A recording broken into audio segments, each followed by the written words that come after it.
বন্ধুরা, আজ আমি চলে এসেছি চিনি ছাড়া মশলাদার দুধ চা বানানোর একটি পদ্ধতি নিয়ে। এখন চিনি অনেকেই খান না এবং আশা করি চিনি ছাড়া চা খেলে মানুষের সুস্থতা অনেক বেশি থাকে।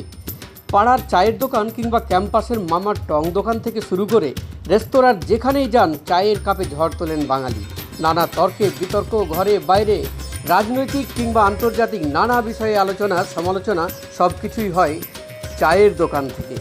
আমি এখানে নিয়ে নিয়েছি 3 কাপ জল, 1 চামচ গুঁড়ো চা, 2 চামচ গুঁড়ো দুধ, 2টো এলাচ, একটি তেজপাতা এবং 1 ইঞ্চি আদা। ভালোভাবে মিশিয়ে নিয়ে চাটাকে একটু ফুটতে দেওয়ার সুযোগ চেয়ে নিচ্ছি।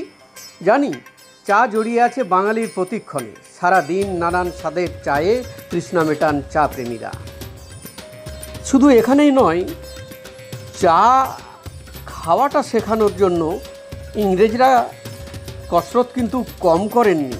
শেষ পর্যন্ত চাটা ধরিয়ে ছেড়েছেন এবং বাঙালিরাই সবচেয়ে বেশি চা প্রেমী হয় এবং চায়ের দোকান থেকে শুরু করে সর্বত্র চায়ে চুমুক দিতে দিতেই নিজেদেরকে বেশ একটু সানিয়ে নেয়।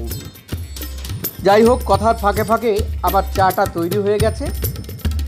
এই চায়ের কথায় কথায় চা যখন তৈরি হয়ে গেছে বেশ ছেঁকে নিচ্ছি।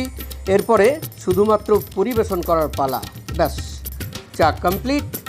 এবার লম্বা করে একটি চুমুক দিন আর এক চুমুকেই আমেজে ভাসতে থাকুন। আশা করি এই পদ্ধতিতে একবার চা বানিয়ে আপনারা ট্রাই করুন। আশা করি আপনাদের ভীষণ ভালো লাগবে।